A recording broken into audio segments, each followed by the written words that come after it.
മഞ്ജുപിള്ള എന്ന് പറയുന്ന സ്ത്രീയോടാണ്. നാണോ ഇല്ലേ തള്ളേ? ഒന്നല്ലേ ഉള്ളൂ, 10-15 ഉണ്ടോ? എന്നാ പിന്നെ അവളോട് അതും കൂടെ ഊരിട്ടില്ല ലവനങ്ങളൊന്നും നിൽക്കാൻ പറ.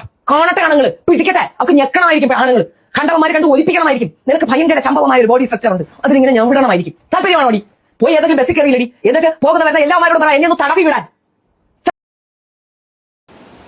Hello guys, welcome back to our channel. അപ്പം നമ്മുടെ ഇന്നത്തെ വീഡിയോ എന്ന് പറഞ്ഞാലേ, നമ്മുടെ കഴിഞ്ഞ ദിവസം ഷഫീന ബീവി എന്ന് പറയുന്ന ഒരു താത്തയുടെ ഒരു വീഡിയോ ഞാൻ കഴിഞ്ഞ ദിവസം കണ്ടിട്ടുണ്ടായിരുന്നു.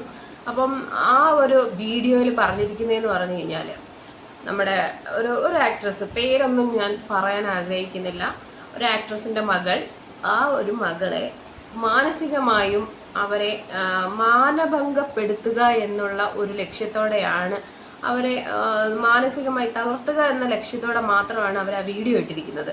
പക്ഷെ വീഡിയോയിൽ പറഞ്ഞിരിക്കുന്ന കാര്യങ്ങളെന്ന് പറയുന്നത് വളരെ അസഭ്യങ്ങളും വളരെ രീതിയിലുള്ള വിമർശനങ്ങൾക്കും എതിരായ രീതിയിലാണ് ആ ഒരു ടോപ്പിക്ക് തന്നെ പറഞ്ഞിരിക്കുന്നത്. ആ പറഞ്ഞ വ്യക്തി എന്ന് പറഞ്ഞു കഴിഞ്ഞാലുണ്ടല്ലോ, ഷഫീന ബീവി എന്ന് പറയുന്ന ഒരു താത്തയാണ് കേട്ടോ. ഞാനൊരു കാര്യം പറയട്ടെ താത്ത, നിങ്ങളുടെ വീട്ടിലെ കുട്ടിയല്ലല്ലോ, നിങ്ങൾ ഈ സമൂഹത്തിനെ നന്നാക്കാൻ ഇറങ്ങിയതാ.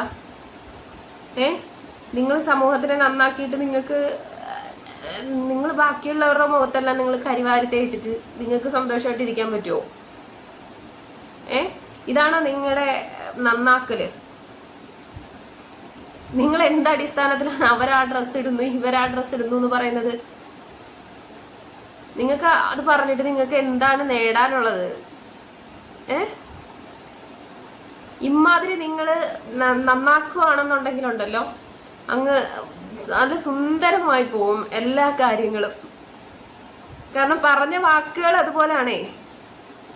കാരണം ഇതുപോലുള്ള രീതിയിൽ നന്നാക്കുകയാണെങ്കിൽ എൻ്റെ ഷബീന മേഡം, നിങ്ങൾ ഭയങ്കരമായിട്ട് നിങ്ങൾ സന്തോഷത്തോടെ പോവും മുന്നോട്ട് കേട്ടോ. ഈ കേൾക്കുന്നവർക്ക് ഒരു ഇമ്പമായിരിക്കും. നിങ്ങളുടെ വാക്കുകൾ മതിയല്ലോ, നിങ്ങളുടെ വാക്കുകൾ തന്നെ മതി മറ്റുള്ളവർക്ക്. അല്ലാതെ അവരാ വസ്ത്രം ഇട്ടേനല്ല പ്രശ്നം, നിങ്ങളുടെ വാക്കുകളാണ് പ്രശ്നം. എന്ത് വൃത്തികെട്ട രീതിയിലാണ് താത്ത നിങ്ങൾ പറഞ്ഞിരിക്കുന്നത്. എന്ത് രീതിയിലായിക്കോട്ടെ, ഇതുപോലെ നിങ്ങൾ ഉപദേശിക്കുകയാണ്. ഇങ്ങനെ കുറെ ഉപദേശവാദികളുണ്ട്. ഇതുപോലെ രീതിയിൽ ഉപദേശിച്ചിട്ട് അവള് ചെയ്തത് തെറ്റാണ്, അവളുടെ വസ്ത്രധാരണ ഇങ്ങനെയാണ് അങ്ങനെയാണ് എന്നൊക്കെ പറഞ്ഞിട്ടുണ്ടല്ലോ.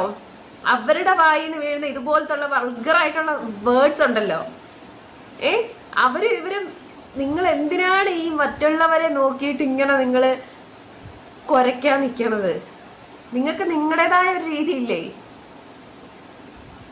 നിങ്ങൾ മറ്റുള്ളവരെ വായിൽ വന്നതും കോതയ്ക്ക് പാട്ടതും പറഞ്ഞിട്ടേ നിങ്ങൾക്ക് എന്ത് നേടാനാ? നിങ്ങൾക്ക് ഇതുപോലെ സംസാരിക്കാനാണ്, എല്ലാവരെയും നന്നാക്കാനാണെന്നുണ്ടെങ്കിൽ എല്ലാവരെയും നിങ്ങൾ നന്നാക്കുമോ? അവനവന്റെ വസ്ത്രധാരണം എന്ന് പറഞ്ഞാലേ അത് അവനവൻ്റെതാണ് കേട്ടോ. ഷഫീന ബീവി അറിയാൻ വേണ്ടിയിട്ട് പറയാണ്. ഈ പറഞ്ഞിട്ട് അവർക്ക് ആഹാരവും വെള്ളവും ചോറും എല്ലാം കൊടുക്കുന്നത് നിങ്ങളാണെന്ന് തോന്നുമല്ലോ. ഇതേപോലെ രീതിയിലാണ് സംസാരിക്കുന്നതെന്നുണ്ടെങ്കിൽ പറയുന്ന കേട്ടാൽ ഞാൻ പെട്ടെന്ന് ഈ വീഡിയോ കണ്ടപ്പോഴത്തേനും ഞാൻ ഷോക്കായിപ്പോ. ഞാൻ വിചാരിച്ചു ഇത്രയും നാള് വളർത്തിയത് അവരായിരുന്നു എന്ന്. ഞാൻ പെട്ടെന്ന് അങ്ങനെയാണ് വിചാരിച്ചത് കേട്ടോ. ഇത് പറയുന്നതിനൊക്കെ ഒരു അതിരില്ലേ? ഇതേപോലെയാണോ സംസാരിക്കുന്നതൊക്കെ? ഇതേപോലെയാണ് നിങ്ങൾ നാട്ടുകാരെ മൊത്തം നന്നാക്കാനാണെന്നുണ്ടെങ്കിലുണ്ടല്ലോ, എല്ലാവരും നന്നായി പോകും കേട്ടോ. എന്തായാലും ഞാനൊരു കാര്യം പറയാം, ഇതുപോലുള്ള അസഭ്യങ്ങൾ നിറഞ്ഞ് സംസാരിച്ചിട്ട് ഞാൻ ആ വീഡിയോ എന്തായാലും ഞാൻ ലിങ്കിൽ ഇട്ടേക്കുന്നുണ്ട് കേട്ടോ. എന്തായാലും നന്നായിരിക്കും, നന്നാവുക തന്നെ ചെയ്യും, നന്നാവുക. ഇതേ വാക്കുകൾ ഉപയോഗിച്ച് തന്നെ ഇനി നിങ്ങൾ ഒത്തിരി കാലം ജീവിക്കട്ടെ കേട്ടോ. Hands of.